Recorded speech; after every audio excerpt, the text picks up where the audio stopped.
तांडूर में नमाज ईद उल फित्र खुशी व खुजू के साथ अदा की गई। हजारों की तादाद में फर्जंदान तौहीद ने नमाज ईद अदा की। ईद की नमाज हाफिज कारी शकील अहमद निजामी, इमाम खतीब मस्जिद करीमिया, बानी मदरसा मदीनतुल उलूम ने की और खुतबे ईद दिया। मजलूम फलस्तीनी मुसलमानों के लिए इस मौके पर दुआ की गई।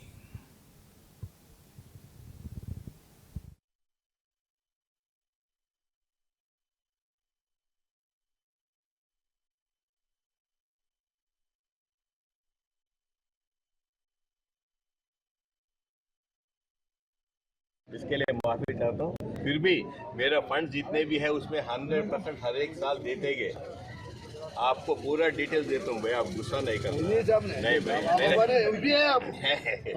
फिर भी मेरा फर्ज बनता कि मैं तांडू के आवाम को भी देखना। 100% दिया मैं आपको, सबको, आप सब लोगों को डिटेल्स भी दूंगा।